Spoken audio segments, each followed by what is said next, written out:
Hello, my name's Steve, and you are listening to the Go Footballing podcast. This is the show that talks about grassroots football, whether you are a football coach, a player, parent, referee, or if you've just got a love for the game. Sit tight, you are in the right place.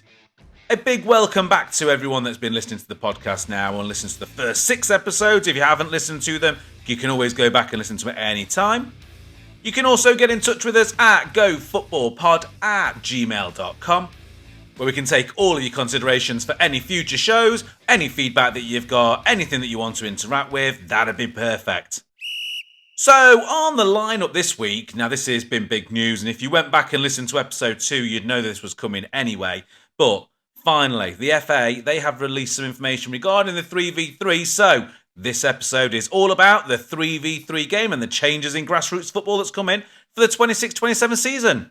So you will actually know then that every time that we come and do the podcast and we do the show, we always talk about what's hot and what is not in the grassroots game. So, since it was announced, I think just yesterday or a couple of days ago now, they've actually fully announced now, the FA have, on the new format of the 3v3s, and also where the rest of the teams are going and where the rest of the leagues are going regarding when you move to the next stage of football. So that'll be, some teams are going to be going to 11-a-side a little bit later. Some are going to be going to 9-a-side a little bit later too. So, however, I think that the one that is kicking off the most amount of steam and has got most people's either backs up or really pro this format, though, is the 3v3 for the under-7s.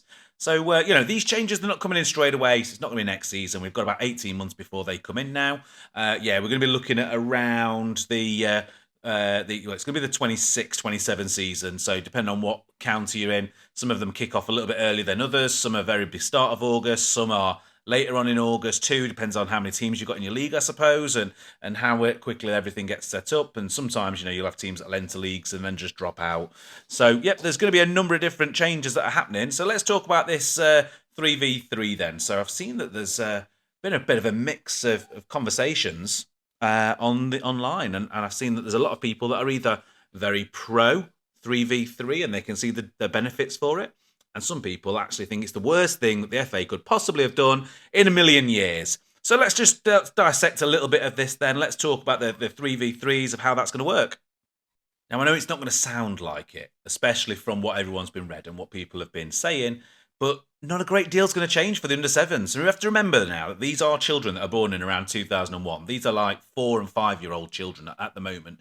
So they're not going to know any different to the game by the time we get there. One thing that is important is that all of the teams that are currently playing at a set age group as well. So, for example, if they're already playing or due to move up to 11-a-side next season or due to move up to 7-a-side next season, nothing's going to change for them. So the path that the grassroots players are in at the moment, and the coaches are in, and the clubs, there's no actual immediate change for any of the teams that are currently in play. There's no change for them. They would move up at the natural time that they would, unless they are obviously very young. So let's say that they're under 9s. Obviously, when they get to under 14s, that's when they're going to be moving up to 11-a-side. But generally, let's just talk about the 3v3s, the youngest age first, before we get into any others. The under 7s. So, like I say, look, they're 2001 babies, a lot of these. They're 4 and 5 years old at the minute. They're not going to know any different, which is a positive. And we also have to think about what we're doing at the minute. They're in that play phase at the moment of just play. That's the kind of phase that they're in at the moment. And that's an exciting time for them because they just get into play. It's very minimal amount of pressure. Should be a minimum amount of pressure that they're put under too. And they're just allowed to just enjoy the game. So, why did the FA actually bring this 3v3 in? Let's have a look at what they actually thought about it. So, it was very much regarding development and development figures. So, again, if you went back and you could listen to episode 2, I talked about it previously, about the changes that were going to come in. But I thought I'd just cover it again quickly as it's a really hot topic at the moment. But, so there was quite a lot of stats that were done. It wasn't just an overnight decision for them to make the change. It was done over 2 years. So we had the research had gone into the clubs for over 2 years. It had been done in 400 clubs in 40 different countries, and they all came to roughly the same sort of statistics, which is that there are more passes, that there are more scoring opportunities, there's more goals, more 1v1s, more dribbling. quicker transitions, more attacking, more defending. These are the things that make football really, really important. So just to give you the added stats for this as well, and they did it on a 4v4v8 VA, and I know the reasons why for that. Some of the countries in Europe where they did the testing, like Belgium, they actually never go to 9v9. I believe they just go 8v8. And the reason for it is the same: is less players on the pitch, which means that they're probably going to get more touches of the ball, more attacks, more defense, more passes, more scoring opportunities, more 1v1s. But some of the stats were 135% more passes. Excellent. Excellent at that age group. Okay. Remember, these are children that have probably got teddy bears with them when they go to bed. Some of them will anyway. 260% more scoring opportunities. Excellent. 500% more goals. Who doesn't like goals in football? Come on now. That's one of the main things that people are looking to do and looking to see.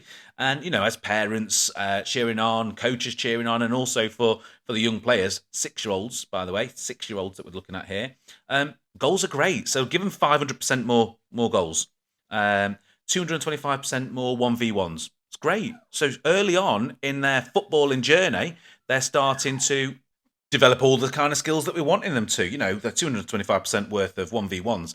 Look, their 1v1s are not going to be the same as when we're looking at like under 14s, under 15s, completely different. But again, fundamental skills that they're learning. And also 280% more dribbling. Like, it's great that we can get the more passes in, but if we're adding 135% more passes, 500% more goals, and 280% worth of dribbles, this is only a good thing for that young age group. And I think it's a good thing, and I think that they were really good. But also, you got to think. I know that there was some conversations that I've seen of people saying, "But there's no goalkeepers." Well, you're right. There isn't actually set for any goalkeepers in this format. That is correct. They are going to be in smaller goals, which is probably one of the reasons why there is more. But it's going to be easier to score, so it's going to be more encouraging for younger children to go and actually play. It's going to be good again for everyone that is watching. But ultimately, we're looking at development here. But here's another thing that we also find in football, and this is all football. If you're a football person, if you're a football coach, football player, football parent, you're a referee, you just got a love for the game. You will have heard this phrase at some point in one game, at least at some point, and it is not next goal winner. Okay, but we've all heard that one too. Rushback goalkeeper. Who's heard of rushback goalkeeper? Okay, it's a common thing. Like, all kids know about it. How many times do we get training sessions where we've got one goalkeeper and the other team say, we'll play rushback?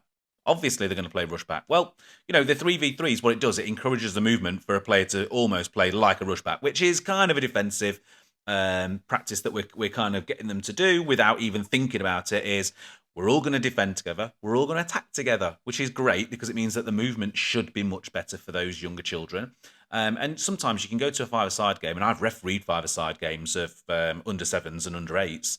And the ones that are very, very good, you're right, they do move around, they pass the ball around, and it's really, really nice. It's like, watching a mini Barcelona, if you like.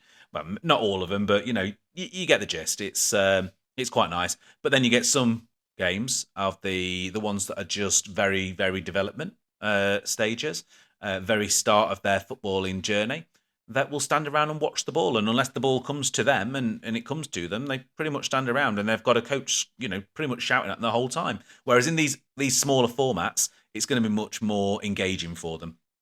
And some of the other arguments that have come out for it, and I completely understand these too, is that we're going to need more pitches. But not entirely true. So the games are going to be played over half of a 5v5 pitch, which is great because it's a smaller area.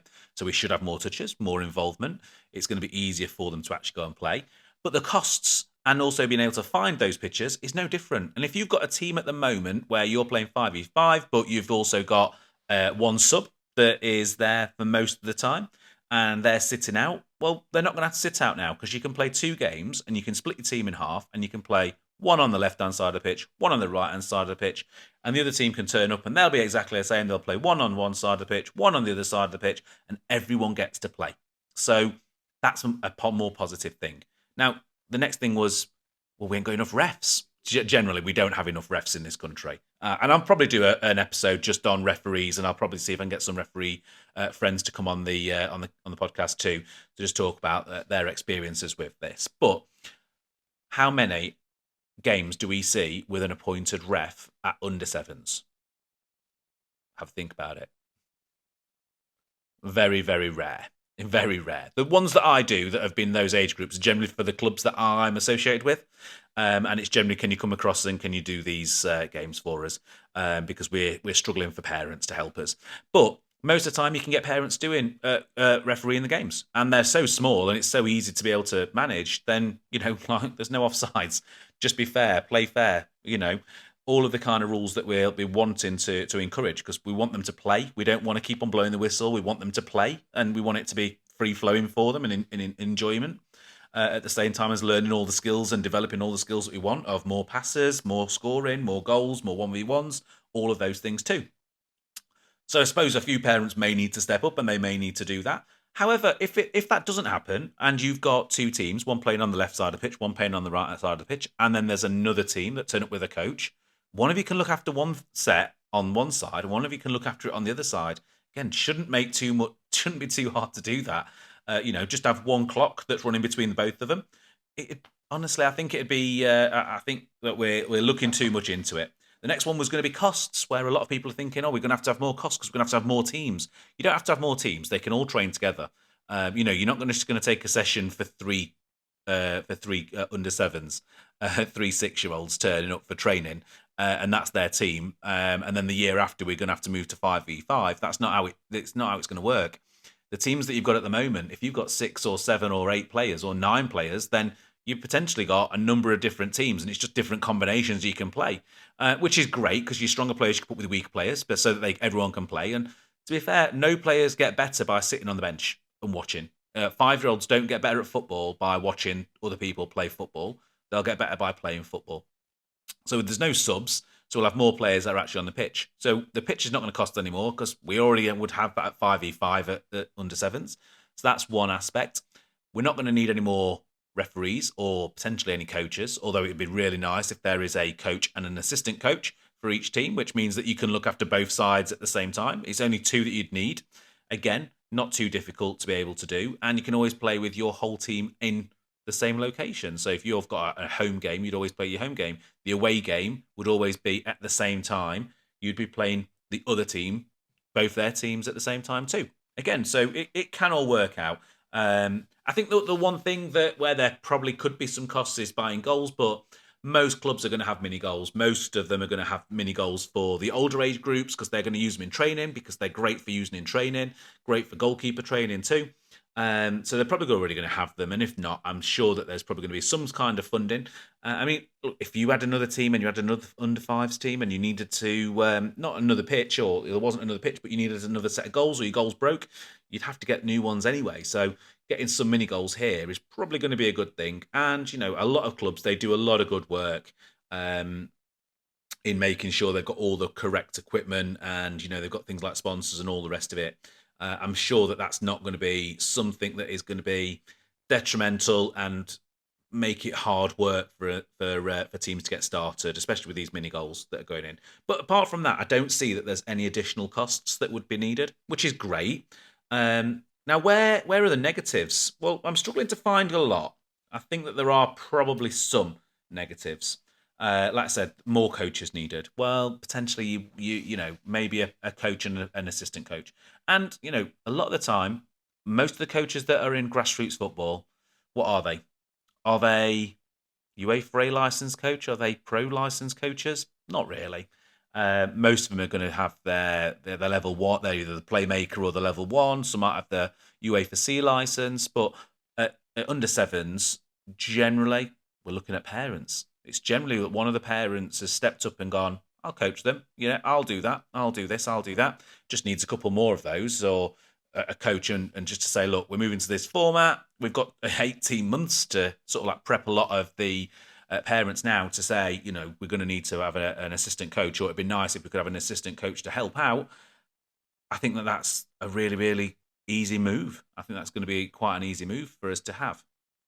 So, yeah, that's enough about the 3v3. I think, a lot of benefits for it. If you think about why we're actually having, 6-year-olds actually playing football, they're not all playing to be Premier League players. We have to kind of remember that sometimes. Some of them are just going to enjoy it, and some are going because they've been told to go by their parents. So sometimes, as parents, we just need to sit back and just think, let them go and enjoy it, let them have more time on the ball. To be honest, if for most parents, some of the comments that you generally see that coaches are always dealing with is that the parents are saying, why are we not having equal game time, or why are we not having fair game time? It's not competitive. Well, this is going to force that a lot more, and it's going to stop those egotistical kind of coaches that maybe just want the players to just be the best players and leave a few players out, to not be able to do that, because they're going to have more players that are going to be on the pitch at the same time. So that's enough about the 3v3, but please email in. Let us know your thoughts on the 3v3 and the changes that have come from the FA. You can do that, gofootballpod@gmail.com. It'll come straight through to myself, and we can talk about that. Next one, though, really, really quickly for this one. I know that there was a few people have got a few concerns regarding this, which is the under-14s moving to 11v11 in that season too. So, obviously it will be when you are an under-14s in the 26-27 season, so in 18 months' time. So that's currently under-13s, under-12s, I think it would be, that'll be moving up there. Again, happens in few. I have an under-14s girls team, development team, and they didn't start playing 11-a-side until this season. So this is their first season as under-14s. So I know that some counties already have this. That obviously I know that they don't do that too, because I've got a few colleagues that coach in other areas, and they've already been. They moved to 11v11 last season. As under-13s. Look, it's got its benefits, and it's also got its cons for it there too, doesn't it?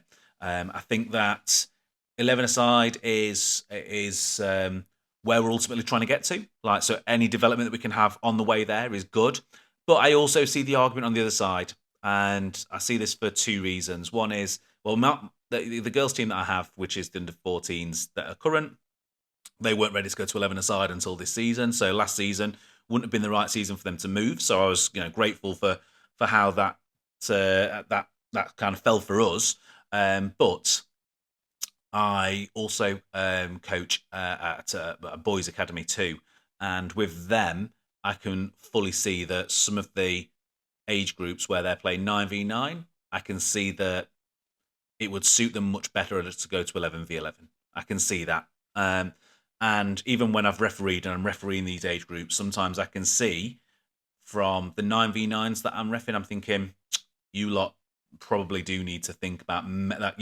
Your transition to 11-a-side is going to be easy for you guys. You can see some teams like that. You can see some teams that it's not so easy for them.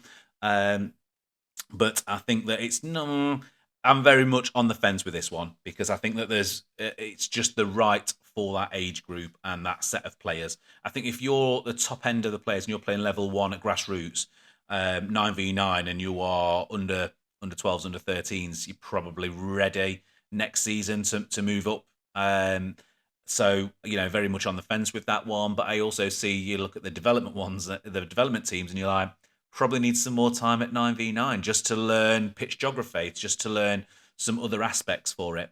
I think that one thing that this will probably do, and you can obviously let me know in your emails and also in your comments, we'll probably find less teams folding, because there's less players needed in each team until they get to the under-14s. You'll notice a lot of the time, especially when I look through the local leagues to us, absolutely stacks of under 10s, under 11s, and then under 12s, and then under 13s, under 14s, and especially under 15s. The amount of teams decreases massively because the squad sizes get bigger. A lot of teams can't cope with them. There's more responsibilities that some 15-year-olds have, like GCSEs, for example, things along those lines, where they've got other things on instead. So sometimes you generally find that you get a lot of teams that are folding, and they're folding on player numbers. So maybe this will help with some of that. I'm not going to know too much at the moment with that. I don't have any stats or any figures regarding the amount of teams that do drop out. I do know that for girls, the dropout rate at under 15s is pretty huge, which is sort of like year 10, year 11 at school. The dropout is generally quite big there, which is why there's less teams. If you look at the younger age groups, there's quite a lot. And then you just all of a sudden see that half the teams don't even exist anymore. In fact, this season we had 2 teams drop out of our league within the first week. Just didn't have enough players. The players just decided to leave last minute. Left the teams with 6, 7 players. They just couldn't continue. A couple of them went to other teams. And that, I suppose, that happens to that. So maybe this will help a little bit with some of those, but in the whole, I'm pretty much sitting on the fence with this one, unfortunately. But at the start of the show, I did say regarding the 3v3s, I think it's a good idea. Okay, but again, let me know your thoughts, let me know your comments. And that's going to be it for this week. It's going to be a pretty quick one. There's no trivia. I am going to do the next podcast is going to come out next week. That one is going to be drills versus practices. So I'm going to be looking at the differences between drills and practices during an actual training session. So until then, have a good week, and I will speak to you then.